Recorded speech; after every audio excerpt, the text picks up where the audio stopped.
सर्वभ्यो नमो नमः। मैं आप सभी का स्वागत करना चाहता हूं आज के इस वीडियो में। और आज जो हमारा वीडियो है वो एपिग्राफी सेकंड का सेमेस्टर 4 के पेपर के ऊपर मैं वीडियो बना रहा हूं। इसके पीवाईक्यू में आपके समक्ष प्रस्तुत करूंगा। और जैसा कि हमने इससे पहले भी अपने डीएससीज पर वीडियो बनाए थे तो आप लोग को शायद पसंद आए होंगे। तो ये जो है पेपर काफ़ी थ्योरेटिकल पेपर है और इसमें काफ़ी बुक भी लगी हुई हैं। और इसमें एक नहीं कम से कम 6-7 बुक से अगर आप पढ़ोगे तभी आपको एक एक टॉपिक मिलेंगे। तो काफ़ी ज़्यादा कॉम्प्लेक्स हो जाता है। तो इसलिए मैंने ट्राई किया है कि आपको मैं इसमें पीवाईक्यू सॉल्व करा के और इम्पोर्टेंट जो टॉपिक्स हैं वो भी बता दूं। बाकी पीडीएफ तो आपको टेलीग्राम पे मिल जाएगी। कई लोग मुझे व्हाट्सएप पर मैसेज कर रहे थे, भैया पीडीएफ दे दो। तो मैं उन्हें बता देना चाहता हूँ कि अब मैंने टेलीग्राम ग्रुप बना दिया है, उसमें आपको पीडीएफ मिल जाएगी और हमेशा मिलेगी, हमेशा उसमें रहेगी, इसलिए मैंने ऐसे किया है। तो आप डिस्क्रिप्शन में देखना, आपको टेलीग्राम लिंक मिल जाएगा, उसको ज्वाइन कर लेना, उसमें मैं तुरंत पीडीएफ डाल दूँगा। तो चलिए अब शुरू करते हैं। तो ये जो पेपर है बेसिकली मैं बता दूँ, इसमें थोड़ा सा आपको वही थ्योरेटिकल पॉइंट ऑफ व्यू से काफ़ी ज़्यादा पढ़ना पड़ेगा। और दूसरी बात क्या है कि आपको समझना पड़ेगा। आप इसमें बना के भी लिख सकते हो, मार्क्स मिल जाते हैं इस टॉपिक में। तो सबसे पहले हम देखते हैं जो हमारा पीवाईक्यू है। इसमें शुरुआत में जो पहला क्वेश्चन आया हुआ है ये हमारा पूछा है, इसमें 3 क्वेश्चन आपको करने हैं।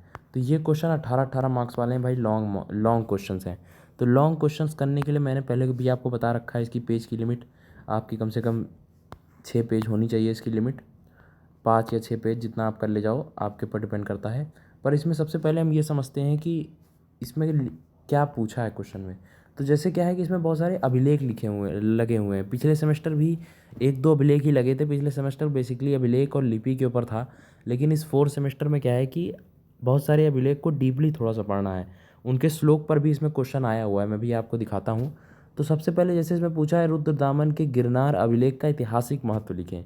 अब देखो भाई, मैं आपको इसमें बढ़िया ट्रिक बताता हूँ कि आपको इतना सब कुछ समझ पाना बहुत मुश्किल है, क्योंकि मैंने यहाँ पर लिख तो दिया है, नोट्स आपको प्रॉपर डाल दिए हैं। ये देखो, यहाँ पे आपको इसका प्रॉपर नोट्स मिल जाएगा। रुद्रदामन का गिरनार अभिलेख लिखना भी कितना है, 5.5 से 5 पेज 6 पेज जितना आप लिख सको। तो देखो सबसे पहली बात है, इसमें नोट्स तो आपको मिल जाएंगे, आप पढ़ोगे तो भी समझ में आ जाएगा। लेकिन मैं आपको ट्रिक बताता हूँ आपको कैसे पढ़ना है। देखो ये सब जो है हिस्ट्री के टॉपिक्स हैं। तो आप क्या कर सकते हो इन सब के लिए कि आप यूट्यूब पे जाओ और इनको सर्च करो, जैसे रुद्रदामन का गिरनार अभिलेख। तो आपको क्या होगा कि आपको एक वो मिल जाएगा, क्या बोलते हैं, उसके कुछ छोटे मोटे वीडियोज़ मिल जाएंगे 10 से 7 से 8 मिनट के, जिसमें उसमें बताया गया होगा कि रुद्रदामन का अभिलेख जो था वो किस तरह से था, उसकी क्या स्थिति थी। इसमें जैसे रुद्रदामन ने क्या किया था, उनका वंश क्या था, रुद्रदामन ने जो सुदर्शन झील बनवाई थी।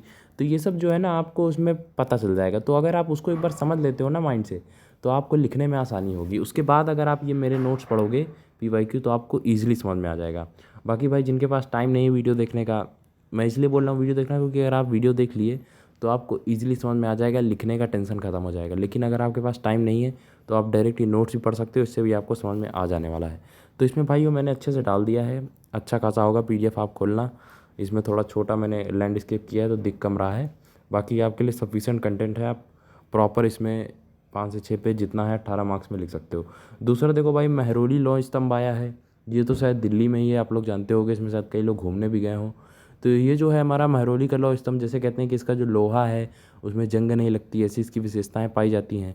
तो आप इसके बारे में देखोगे ना, आपको पढ़ने में मज़ा आएगा। आप थोड़ा सा इसके बारे में देख लेना तो लिखने में आपको आसानी होगी। बाकी इसका भी मैंने डाल दिया है, क्योंकि बुक में बड़ा कॉम्पैक्ट लिखा हुआ था, तो मैंने इसलिए पीडीएफ जो कंपाइल की है इसमें आपको हेल्प मिलेगी। ये देखो मैंने पूरा लिख दिया है। अब आपको लिखना क्या है, पॉइंट्स बनाकर लिखना है। इनको ट्राई करना, पॉइंट्स बनाना, हेडिंग बना बना के लिख देना। जैसे अब आया महरौली का लौह स्तंभ, कई लोग मुझसे पूछ रहे थे कैसे लिखें आंसर इसके। तो आप क्या कर सकते हो, जैसे आया महरौली का लौह स्तंभ क्या था, तो आप सबसे पहले महरौली के बारे में थोड़ा बहुत बता दो। महरौली जो है दिल्ली में स्थित है, ये वो किस राजा ने बनवाया था। उसके बाद आप इनके अलग अलग वेरियस पॉइंट्स बनाओ, सब पॉइंट्स। जैसे आपने पहले पॉइंट्स बना दिए ऐतिहासिक महत्व, तो महरौली का ऐतिहासिक महत्व आप समझा दो।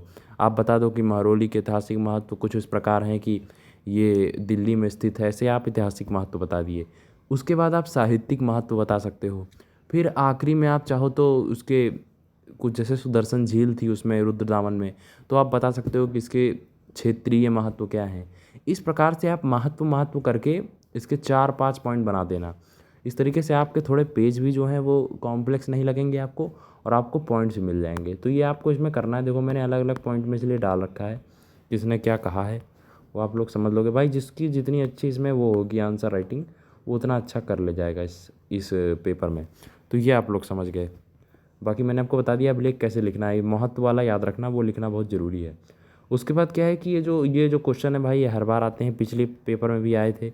यही प्राचीन भारतीय इतिहास के सूत्र में अभिलेख के महत्व पर चर्चा कीजिए और प्राचीन संस्कृति समाज में जानने वाले अभिलेख की महती भूमिका को स्पष्ट कीजिए। ये भाई क्या है, हर बार पूछता है। तो इसके लिए मैंने क्या किया है कि इसके लिए भी मैंने इसमें डाल दिए हैं पीडीएफ में नोट्स।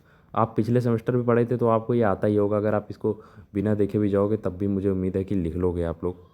पर फिर भी मैंने इसमें आपको कंपाइल कर दिया है।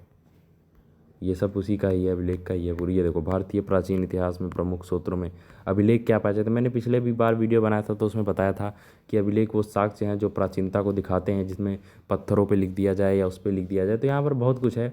राजाओं का वर्णन किस तरीके से अभिलेख में मिलता है, शासन, देखो इस तरह पॉइंट बने, शासन, राजाओं के व्यक्तित्व का वर्णन हमें मिलता है। इस तरीके से अशोक के अभिलेख हैं तो उसमें क्या है, राजा के बारे में पता चलता है। तो ये सब पॉइंट जो हैं अलग अलग बनाना। सामाजिक चित्रण क्या है, आप अभिलेख में सामाजिक महत्व डाल सकते हो। जैसे कि एक कौन सा अभिलेख है, ये दिल्ली का टोपरा अभिलेख है, तो उसमें धर्म वर्म के बारे में बातें हुई हैं। तो अशोक ने मतलब धर्म के बारे में भी बात करी है। तो इससे क्या है, उसके सामाजिकता पे पता चलता है कि उस समय की सामाजिक काल कैसी व्यवस्था थी। तो इस तरीके से भाई आपको पॉइंट बनाना है। ये पूरा पेपर हिस्ट्री का है, पता नहीं क्यों संस्कृत में डाल दिया है। मुझे लगता है शायद इसलिए डाल दिया है क्योंकि इसमें संस्कृत में लिखी हुई है, यही जो भी होगा, खैर छोड़ो।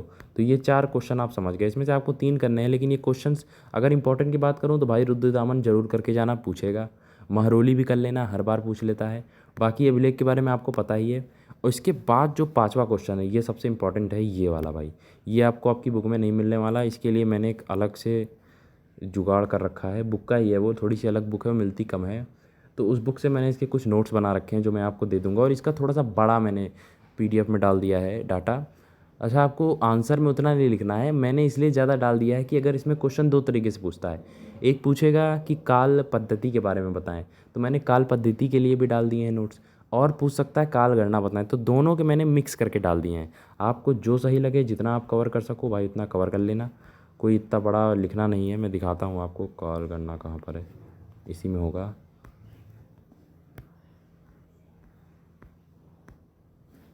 भौगोलिक स्थिति, बहुत सारे पॉइंट्स हैं। साहित्यिक महत्व देख सकते हो, सब अभिलेख वाले हैं।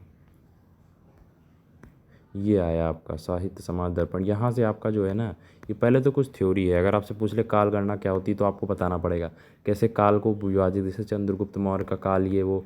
उसके बाद जो मेन टॉपिक है आप देख सकते हो, काल गणना चतुर्थ, इसमें सब कुछ मैंने डाल रखा है। यहाँ से जो है आपका, ये देखिए, ये अभिलेख के तिथिकरण पद्धति, ये अलग क्वेश्चन है। इसका आंसर इसी में था कि जो जो संवत पाए जाते हैं, शक संवत वगैरह इत्यादि, ये कई सारे संवत हैं, उसको मैंने भी यहाँ पे डाल दिया है। इन पद्धति को लिखना पड़ेगा। काल निर्धारण पद्धति पूछे तो ये लिखना है, अगर पूछे केवल काल निर्धारण के बारे में तो जो इससे शुरू में मैंने भी दिखाया काल निर्धारण, वो आपको लिखना है। मैंने दोनों मिक्स कर दिया, आप लोग देख लेना, समझ जाओगे। इसके बाद जो है अगला क्वेश्चन आता है आपका भाई, श्लोक पूछ लेता है। ये थोड़ा सा ना हार्ड पड़ेगा आपको, क्योंकि बहुत सारे अभिलेख आपकी बुक में हैं। आप लोग के पास पता नहीं कौन सी बुक होगी, पता नहीं हर कॉलेज में कौन सा टीचर कौन सी बुक पढ़ाता है। पर इस सिलेबस में जो बुकें लगी थी वो अभिलेख प्रवेशिका एक लगी हुई थी पिछले सेमेस्टर भी, इस सेमेस्टर भी। दूसरी बुक थी आपकी उत्कीर्ण लेख स्तंभकम करके एक किताब है। और भी कई किताबें लगी, अभिलेख मंजूषा हो गई, और आप कह सकते हो अभिलेख शास्त्र, पूरा लिपि शास्त्र, बहुत सारी हैं बुकें। तो इसमें इतनी हैं क्या ही बताऊँ। तो आप क्या करना, 1-2 बुक से थोड़ा बहुत श्लोक देख लेना, अगर आपके पास टाइम है तो कर लेना, नहीं है तो फिर भाई लास्ट ऑप्शन नहीं बचता है, आपको बना के लिखना पड़ेगा। इसमें और कोई ऑप्शन नहीं है, बना के लिखोगे, टीचर अगर ठीक रहा तो मार्क्स दे देगा, नहीं तो कुछ भी हो सकता है। बाकी जो लोग पढ़े हैं उनको मैं सजेस्ट करूँगा कि रुद्रदामन का अभिलेख, और आपका ये जो है रुद्रदामन हो गया, महरोली हो गया, विगराज का दिल्ली स्तंभ लेख, इन सब लेखों को अच्छे से पढ़ के चलना। मंदसूर का अभिलेख जरूर पढ़ के जाना, क्योंकि मंदसूर से क्वेश्चन आता है, ये मंदसूर से पूछा है क्वेश्चन। उसका अभिलेख बहुत बड़ा है, तो उसको जो लोग अगर देख सकते हैं एक बार अनुवाद, तो देख के चले जाना, बहुत ज़्यादा टाइम नहीं लगाना है, कभी कभी अनुवाद पूछता भी नहीं है। खैर इतना आपको कर लेना है ना। उसके बाद जो आपका आता है नेक्स्ट, इसमें ये आप समझ गए। इसका मैंने अनुवाद लिख दिया है यहाँ पर। अनुवाद बहुत ज़्यादा नहीं करना है, छोटे छोटे अनुवाद करने हैं, 2-3 लाइन में, बहुत बड़े नहीं करने हैं। जैसे 9 नंबर का दे रखा है तो इतना ज़्यादा भी नहीं लिखना है, 1 पेज होना चाहिए। अगर आप श्लोक एक बार हाँ एक चीज़ का ध्यान दिया करो, अनुवाद करते समय ये श्लोक लिख दो, ये श्लोक ज़रूर लिखा करो। श्लोक लिखने के बाद फिर उसका अनुवाद कर दो, तो ये आप लोग समझ गए होंगे। इसके बाद जो नेक्स्ट पॉइंट है वो ये कुछ क्वेश्चन है, इसमें से 2 करने हैं। दिल्ली का टोपरा स्तंभ लेख के बारे में बताएं, रुद्रदामन के द्वारा किए गए सामाजिक कार्य और अभिलेखों में वर्णित आर्थिक स्थिति। अब ये आर्थिक स्थिति वाला तो मैं जो अभिलेख की थ्योरी लिखी है उसी में आ गया है। बाकी मैं अलग से टेलीग्राम पे एक रिटर्न पीडीएफ है मेरे पास, वो डाल दूंगा, देख लेना। ये क्वेश्चन बेसिकली ये पूछ रहा है कि आर्थिक जीवन कैसे हुआ था, मतलब जैसे कृषि वगैरह करते थे उस समय के लोग, कमाई कैसे करते थे वो पूछ रहा है, अभिलेखों से कैसे पता चलता है। तो उसका मेरा एक नोट्स पड़ा हुआ है हिस्ट्री का, मैं आपको भेज दूंगा टेलीग्राम पे, देख लेना, इसमें मैं ऐड नहीं किया हूँ। बाकी इन दोनों को मैंने ऐड कर दिया है, आपको मैं दिखाता हूँ, मेरी पीडीएफ में ऐड है ये सब। यहाँ से आप देख सकते हो, ये तो आपका संवत वाला है, काल निर्धारण पद्धति, ये सब काल निर्धारण पद्धति के हैं। ये उसके बाद दूसरी पीडीएफ है, 2 पीडीएफ में डालूंगा। इसमें मैंने अनुवाद किया, अनुवाद बहुत ज़्यादा नहीं करना है, मैं फिर से बता रहा हूँ, अनुवाद ज़्यादा नहीं, मुश्किल से अगर आप 3-4 लाइन यही लिखोगे श्लोक, 1 पेज में आपका अनुवाद आएगा पूरा, बस पूरा अनुवाद भी नहीं, मतलब आप श्लोक लिख देना, श्लोक जरूर लिखा करो भाई, ये तरीका है श्लोक लिखने का। अगर आप कभी लेंदी पेपर में फंस जाओ जिसमें आपके पास टाइम नहीं, तो वहाँ आप डॉट डॉट डॉट करने वाला काम कर दिया करो, नहीं तो मैं जो सजेस्ट करता हूँ श्लोक लिख दिया करो, बहुत टाइम नहीं जाता है। श्लोक लिख दोगे आप, उसके बाद आप इसमें अनुवाद कर दोगे तो आपका 1 पेज हो जाएगा, बहुत है इतना, इतने में आपको मार्क्स मिल जाएंगे। अनुवाद हो गए, उसके बाद क्या है कि आपका ये दिल्ली का टोपरा का ऐतिहासिक महत्व मैंने यहाँ पर लिख दिया है बढ़िया से, आप लोग देख लेना। रुद्रदामन, रुद्रदामन वाला भी, जो रुद्रदामन की सामाजिक व्यवस्था पर जो क्वेश्चन है, इसमें बेसिकली सुदर्शन झील के बारे में बताना है, जिसने सुदर्शन झील का पुनर्निर्माण कराया था, उसकी सबसे बड़ी सामाजिक व्यवस्था थी, तो इसके बारे में मैंने नोट्स यहाँ पर डाल दिए हैं, आप लोग देख लेना भाई। तो इस तरीके से भाई जो आपका ये PYQ है मैंने आपको बता दिया है, पीडीएफ मिल जाएगी, आप लोग आराम से देख लेना। बहुत इतना ही है, बहुत मुश्किल नहीं है पेपर, लेंदी भी उतना नहीं रहता है।